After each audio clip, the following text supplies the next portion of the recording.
Wag na. Hindi naman pinatulan ni Reynaldo. Oo. Kasi, okay, gaano nga ba kalakas ang kantahan sa kapitbahay, Ate Lea, para umabot ka dito sa face-to-face? Malakas Oo na nga. malakas Ay, ho. sorry. Ba yan? Gusto ko lang kung nagugulat na. Malakas na Oh, malakas magulat. ho. Malakas na malakas ho. Mas malakas pa sa boses mo? Mas malakas pa po. Mas malakas pa sa mga tao dito sa paligid. Talaga?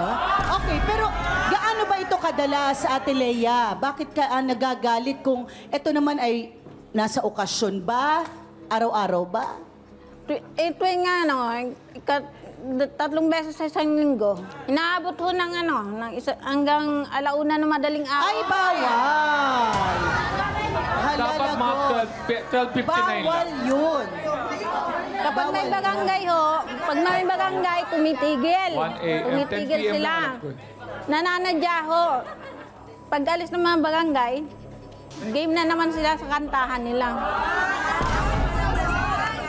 Okay, pero saan ba sila nagkakantahan? Sa loob o sa labas ng bahay? Sa labas ho ng bahay. Saka nakupatay sila Sa doon. labas ho. Bawal pa rin yun. Anong oras dapat nag-uumpisa at anong oras natatapos? 6 to 10 dapat. Oo. Ano na yun yung video. Nadulas ka doon. Umaabot ka ng alas 12. Umabot ho, pero mahina na. Kami-kami Mahina na lang na. po yung nakakarinig Oo. sa bahay. Kasi mahirap talaga, no? Minsan ang tao May talaga may natutulog ng alas may 10 pa. na. Minsan may alas 9, lalo na pag may mga bata na may school o di kaya merong mga senior.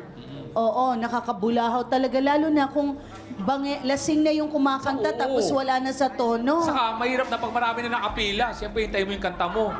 Totoo. Walo. Naku, Eh, ano ba dancing yan? queen pa naman yung nasa dulo eh. So, paborito. at sa lakas ng speakers niya, dahil ang sinasabi niya sa'yo, inggit ka lang sa speakers niya.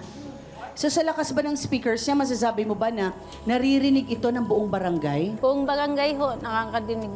Pero, Hanggang yung kalsada namin. pero sinabi mo pinuntahan na to ng barangay. Pinuntahan na ho, pero Naikat pa dead rin man daw. lang ho sa kanya. Ang astig talaga ng taong to. Siga. Oho.